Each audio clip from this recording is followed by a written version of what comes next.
बिस्मिल्लाहिर्रहमानिर्रहीम। अस्सलाम वालेकुम नाज़रीन, आप यूट्यूब चैनल देख रहे हैं। मैं इमरान खान हूँ। अहम डेवलपमेंट्स हैं आपके सामने रख देता हूँ। नंबर एक तो ये बात याद रखिएगा कि अपोजिशन का इन्हिसार दो चीज़ों के ऊपर है, या तो मुनहरिफ अराकीन वोट डालें, उनका वोट शुमार किया जाए और उनके वोट के ज़रिए से इमरान खान को फारिग कर दिया जाए, फिर उनके साथ कुछ भी होता रहे उनकी बला से, उन्हें इस बात की कोई फिक्र नहीं है। नंबर दो, इत्तेहादी इमरान खान साहब के टूट जाएं और टूट के अपोजिशन की झोली में आन पड़े। तो इसमें जो पहला वाला पोर्शन है उसके ऊपर ये वीलॉग करने जा रहा हूं कि अब तक क्या हुआ है। मुनहरिफ अराकीन के हवाले से 63A की तशरीह के हवाले से आइन का आर्टिकल है 63A, जो डिफेक्शन क्लॉज जिस पे लगती है कि फ्लोर क्रॉसिंग नहीं कर सकता एक रुकन पार्लियामेंट। अब उसके ऊपर इस वक्त सुप्रीम कोर्ट ऑफ पाकिस्तान में सुनवाई हो रही है और वहां पे आज क्या हुआ उसमें आपको बहुत सारी पिक्चर क्लियर हो जाएगी। पहले तो आप ये देखें कि जो सवालात उठाए गए थे वो 4 थे, हुकूमत ने उठाए थे। उनमें से चंद सवालात का जवाब तो आज आ गया। एक तो ये कि क्या रुकन को रोका जा सकता है जो पार्टी पॉलिसी से इनहराफ करे, नंबर एक। नंबर दो, अगर वो वोट डालने से नहीं रोका जा सकता, वो वोट डाल देता है, तो वो जो वोट है उसकी गिनती होगी या नहीं होगी, ये बहुत इंपॉर्टेंट है।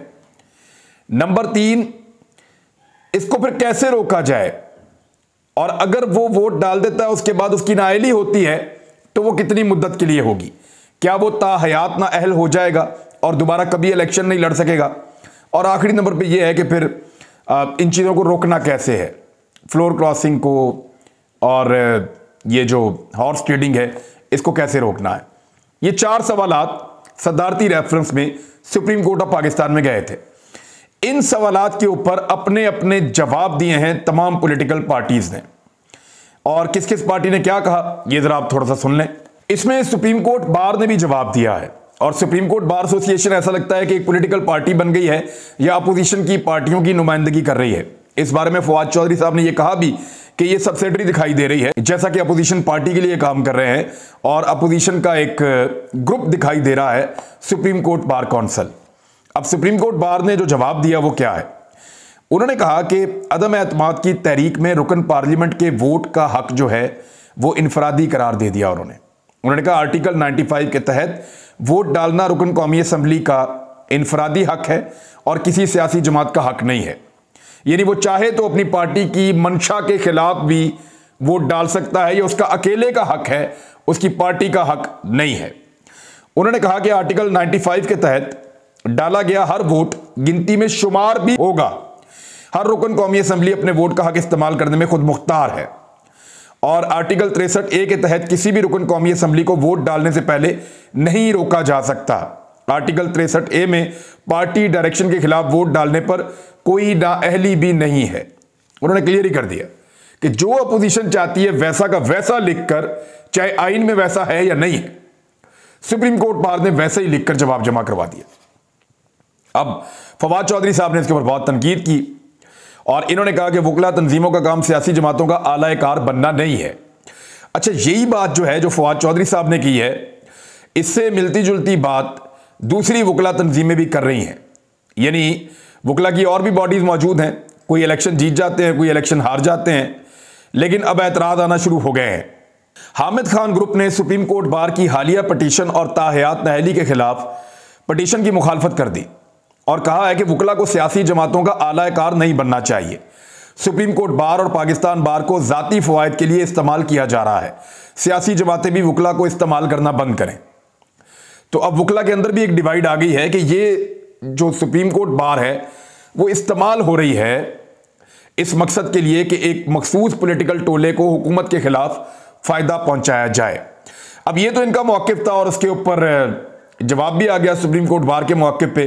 JUI ने जो जवाब जमा करवाया, उन्होंने कहा कि PTI में पार्टी इलेक्शन नहीं हुए और जमात सेलेक्टेड ओहदेदार चला रहे हैं। वैसे पार्टी इलेक्शन क्या फजलुर रहमान साहब की अपनी जमात में हुए हैं, क्या बाकी किसी और जमात में हुए हैं, इस सवाल का जवाब किसी के पास नहीं है। उन्होंने कहा आर्टिकल 63A के तहत वोट डालने या ना डालने की हदायत नहीं की जा सकती। स्पीकर को अराकीन के वोट मुस्तरद करने का इख्तियार नहीं दिया जा सकता, और आर्टिकल 63A पहले ही गैर जमहूरी है।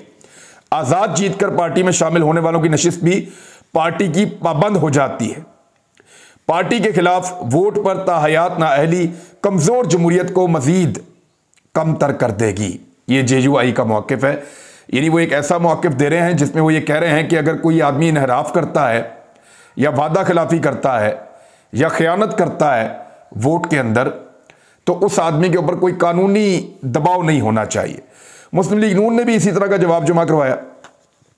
उन्होंने कहा कि आर्टिकल 63A की तशरीह के लिए दायर सदारती रेफरेंस को अदालत के कीमती वक्त का ज़िया हम करार दे रहे हैं। आर्टिकल जो आइन का 63A है और 95 वाजे है, हर रुकन को वोट डालने का हक है जो गिनती में शुमार भी होगा। सदारती रेफरेंस कबल अज़ वक्त और गैर ज़रूरी मश्क है। सुप्रीम कोर्ट के पास आइन की तशरीह का इख्तियार है, आइनी तरमीम का इख्तियार नहीं है। एग्जैक्टली जो नून लीग ने कहा वही बात जो है वो सुप्रीम कोर्ट बार ने भी की। PTI ने कहा कि वोट पार्टी की अमानत है और तहरीक अदम एतमाद पर वोट की इनफरादी हैसियत नहीं होती, ये आइन में लिखा है। उन्होंने कहा ताहयात नाअहली पर कोई राय हम नहीं देते, लेकिन ताहयात नाअहली पर अदालत जो भी राय दे उस पर हम मुतमईन हो जाएंगे। इलेक्शन कमीशन अदालती राय के नतीजे में इस पर अमल दरामद का पाबंद होगा। अब हुआ क्या अदालत में, कुछ रिमार्क्स हैं, उनसे आपको आइडिया हो जाएगा। अटॉर्नी जनरल ने कहा कि 63A या आर्टिकल 95 की बुनियाद पर सारा सियासी सिस्टम खड़ा है। 63A या आर्टिकल 95 की खिलाफ वर्जी हुई तो सारा सियासी सिस्टम हिल जाएगा। जस्टिस मुनीब अख्तर का कहना था कि पार्टी राय इनफरादी राय पर वोट के वक्त हावी होती है। 5 जजेस हैं, उनमें से मैं आपको बता रहा हूं कि ज्यादा जजेस जो हैं वो क्या बात कर रहे थे। जस्टिस मुनीब अख्तर साहब ने कहा कि पार्टी की राय इनफरादी राय के ऊपर वोट के वक्त हावी होती है। इनहिराफ का कानून पहले दिन से मौजूद है। चीफ जस्टिस पाकिस्तान ने इस्तफसार किया कि क्या किसी रुकन को पार्टी के खिलाफ फैसले के इजहार का हक है, जबकि जस्टिस एजाजुल एहसन ने कहा कि क्या दूसरी कश्ती में छलांग लगाकर हुकूमत गिराई जा सकती है। जस्टिस एजाज का कहना था कि ज्यादातर जमहूरी हुकूमतें चंद वोटों की बर्तरी से कायम होती हैं। क्या दूसरी कश्ती में जाते जाते पहला जहाज डबोया जा सकता है। जस्टिस मुनीब अख्तर ने रिमार्क्स दिए कि छलांगे लगती रहें तो मामूल की कानून साजी भी नहीं हो सकती, जबकि जस्टिस एजाजुल एहसन ने कहा कि अब पंडोरा बॉक्स खुल गया है तो म्यूजिकल चेयर ही चलती रहेगी, फिर कभी कोई आएगा, कभी कोई आएगा, कभी कोई आएगा, कोई भी हुकूमत नहीं चल पाएगी। अटॉर्नी जनरल ने कहा कि मामला सिर्फ 63A की तलवार का नहीं बल्कि पूरे सिस्टम के नाकाम होने का है। पार्टी लीडर को बादशाह नहीं पर लोटा भी नहीं बनना चाहिए, ये अटॉर्नी जनरल ने कहा। और जस्टिस मुनीब ने कहा कि सब ने अपनी मर्जी की तो सियासी जमात इदारा नहीं एक हुजूम बन जाएगी। इनफरादी शख्सियात को ताकतवर बनाने से इदारे तबाह हो जाते हैं। चीफ जस्टिस ने पूछा कि फ्लोर क्रॉसिंग की बाकी जमहूरी हुकूमतों में इजाजत है या नहीं, जिस पर अटॉर्नी जनरल का कहना था कि बाकी मुल्कों में क्रिसमस से पहले कीमतें कम होती हैं, हमारे यहां रमजान में डबल हो जाती हैं। जस्टिस जमाल खान मंदोखेल ने सवाल किया कि क्या आप पार्टी लीडर को बादशाह बनाना चाहते हैं, जिस पर अटॉर्नी जनरल ने कहा कि पार्टी लीडर को बादशाह नहीं पर लोटा भी नहीं बनना चाहिए। जस्टिस जमाल खान मंदोखेल ने कहा कि पार्टी के अंदर खुली बहस करवा ले, जिस पर खालिद जावेद खान का कहना था कि इससे ज्यादा क्या बहस कराएं कि सिंध हाउस में ये बोल लेते हैं, यानी खुल के बोल रहे हैं। जस्टिस मुनीब अख्तर ने कहा कि 63A में वाजे है कि इसका इतलाक स्पीकर या चेयरमैन पर नहीं होता। जो बंदा अभी भी सीट पर मौजूद है क्या इसका वोट काउंट होगा। सुप्रीम कोर्ट ने बार काउंसिल ने भी मुआवनत करने के लिए नोटिस जारी कर रखा है। हुकूमत की इत्तेहादी जमातों के अलावा तमाम सियासी जमातों को भी नोटिस किया गया है। अब इसमें कुछ नुक्ते और बड़े इंपॉर्टेंट है, वो भी मैं आपके सामने रख देता हूं ताकि एक ही दफा हम बात आगे बढ़ाएं। इसमें नुक्ता यह उठाया हुकूमत की जानिब से कि आम शहरी और रुकन पार्लियामेंट के वोट का हक मुख्तलिफ है। नाराज मेंबर इस्तीफा दे सकता है, ये वैसे चीफ जस्टिस ने भी कहा कि इस्तीफा देकर जाएं और जाके दोबारा इलेक्शन लड़के आ जाएं। नाराज मेंबर इस्तीफा दे सकता है। अटॉर्नी जनरल का सदारती रेफरेंस पर तहरीरी जवाब। पार्टी पॉलिसी से नाराज रुकन मुस्ताफी होकर वापस इलेक्शन लड़ सकता है। रुकन पार्लियामेंट पार्टी पॉलिसी पर अमल दरामद का पाबंद होता है।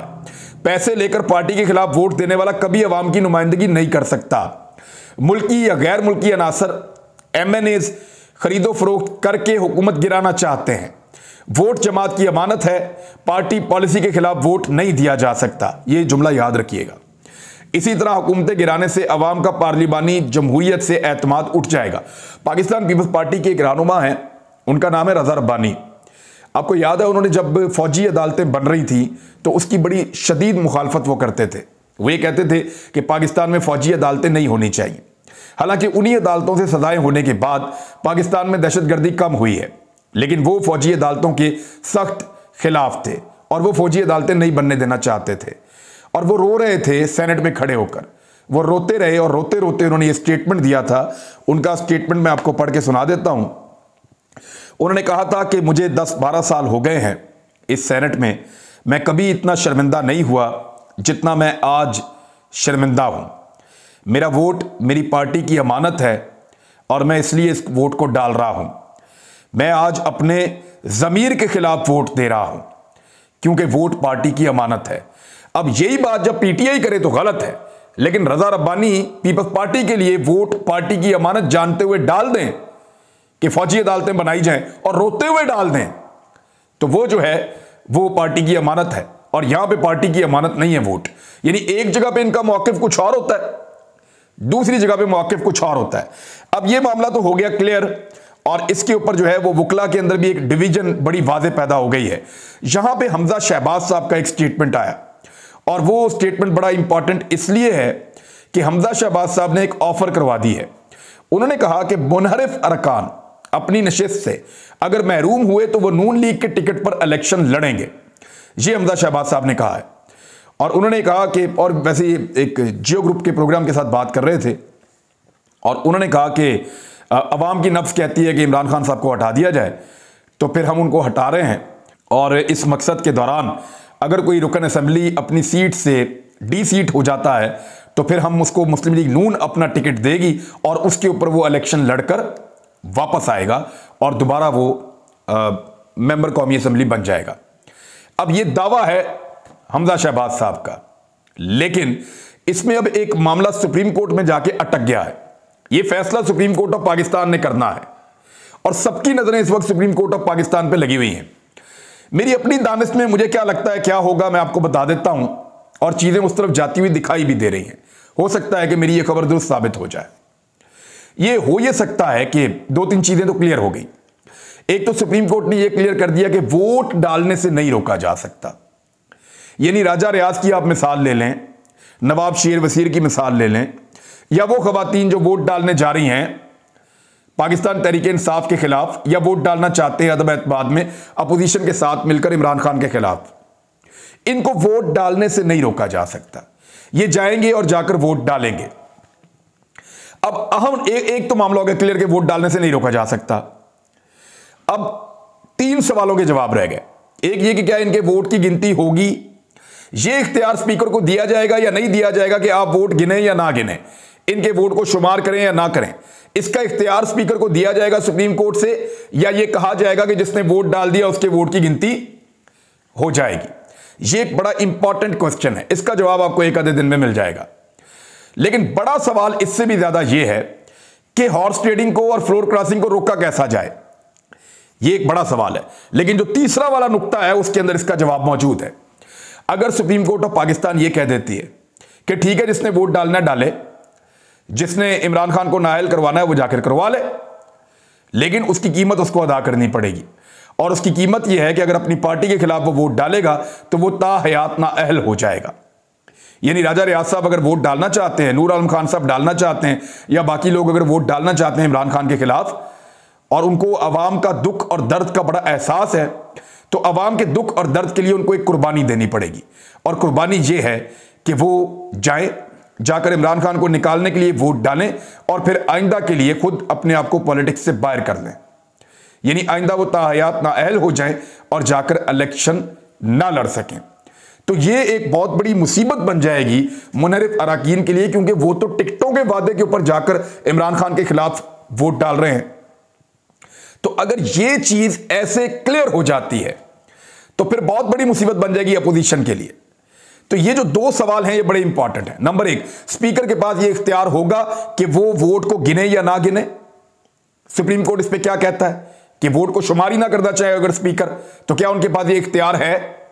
एक सवाल ये है जो बहुत इंपॉर्टेंट है, जो रह गया है। और दूसरा सवाल ये है कि नाअहली कितनी होगी। अब तमाम पॉलिटिकल पार्टीज कह रही हैं अपोजिशन की नाअहली नहीं होनी चाहिए, लेकिन पाकिस्तान तहरीक इंसाफ कह रही है कि जी 63 ये है, वो सादिक और अमीन रहा ही नहीं। जब उसने इनहराफ कर लिया, मुनहरिफ हो गया अपने वादे से, सादिक नहीं रहा, अमीन नहीं रहा, तो फिर उसने एक एक्ट कर लिया, उसके बाद उसकी सजा तो उसको दे दें। चले इमरान खान तो निकल गया, बाहर हो गया, लेकिन जिसने वो गलत काम किया उसको भी तो कानून में सजा होनी चाहिए। और अगर उसकी सजा तजवीज कर देती है सुप्रीम कोर्ट, तो ये आधे से ज्यादा मुनहरिफ अराकीन ये सारे भाग जाएंगे। रह कौन जाएगा? जिसको बहुत ज्यादा पैसा मिलेगा और उसने आइंदा पॉलिटिक्स नहीं करनी होगी, वो रह जाएगा और सियासी करियर तबाह और खत्म हो जाएगा उस शख्स का, अगर ये फैसला इस तरह आता है तो इन चीजों के ऊपर इस वक्त पेशरफ्त हो रही है। ये चीजें आपके सामने हम रखते रहेंगे। कुछ बड़ी इंपॉर्टेंट अपडेट्स हैं। भारतीय मीडिया इमरान खान के सारे सिनेरियो को लेकर कैसे रिपोर्ट कर रहा है, इत्तेहादी इस वक्त किस चीज का इंतजार कर रहे हैं, क्यों फैसला नहीं कर पा रहे काफ लीग वाले और बलूचिस्तान अवामी पार्टी वाले, खास तौर पे MQM वाले। और इमरान खान साहब ने एक बहुत बड़ी वार्निंग दी है, कौन कहां जलसा करेगा। ये बड़ी अहम खबरें हैं जो मैं आपको अगले वीलॉग में दूंगा, लेकिन अदालती कार्रवाई के हवाले से सबकी नींदें जो हराम हो गई हैं उसके ऊपर ये वीलॉग। तब तक के लिए इतने अपना ख्याल रखिएगा, अपने चैनल का भी। अल्लाह हाफिज।